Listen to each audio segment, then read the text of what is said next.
या राज्याच्या विधानसभेमध्ये माननीय आर पाटील साहेब असताना आपण डान्स बार बंदीचं विधेयक काढलं आणि आपण डान्स बार बंदी केली।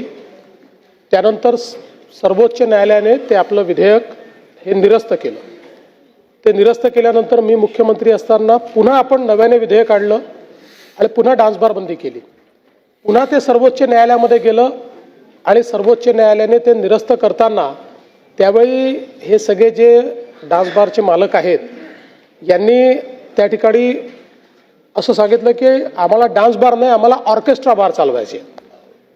मग सर्वोच्च न्यायालयाने त्या संदर्भात आपल्याला निर्देश दिल्यानंतर आपण अत्यंत कडक अशा प्रकारच्या अटी शर्तीचा पुन्हा कायदा केला, ज्या कायद्यामध्ये ही जागा वेगळी असेल, इथे अल्कोहोल विकता येणार नाही, त्याच्यामध्ये पार्टिशन करावं लागेल, अशा सगळ्याचा कायदा आपण केला।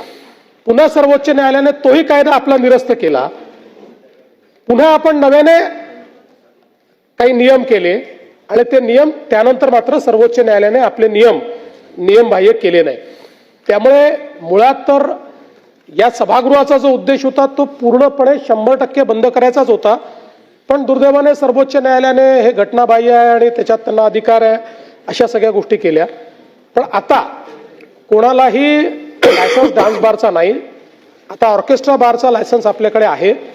त्याचे काही नियम आपण केलेले आहेत की ज्या नियमांमध्ये ती जागा किती असली पाहिजे, कोणालाही पैसे उडवता येणार नाही, अशा अनेक वेगवेगळ्या प्रकारचे, म्हणजे पैसे उडवले तरी त्याला गुन्हा समजला जाईल असं आता आपल्या कायद्याप्रमाणे आपण केलेलं आहे। अशा सगळ्या गोष्टी आपण केल्यात, तरी देखील आपण जे सांगता ती वस्तुस्थिती तपासण्यात येईल।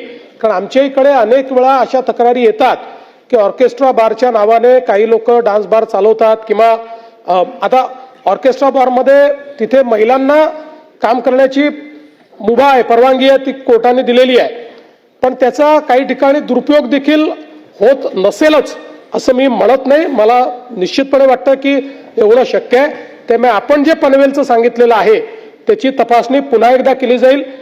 नेहमी तिकडच्याच तक्रारी जास्त येतात, तो जो आपला सगळा भाग आहे त्या बेल्टच्या, पूर्वी जेव्हा कायदा केला त्या बेल्टमुळेच आपण हा कायदा केला होता, त्यामुळे पुन्हा तिथली तपासणी करण्यात येईल। आणि जसं राज्यमंत्री महोदयांनी सांगितलं की काही आपण आता कारवाई करतो, काही ठिकाणी लायसन्सेस त्यांचे आपण सस्पेंड करतो आपल्या कायद्याप्रमाणे, पण असं लक्षात येतं की सस्पेंड झालं, 15 दिवस बंद ठेवला, पैसे पुन्हा भरले की पुन्हा तशाच पद्धतीने ते सुरू करतात।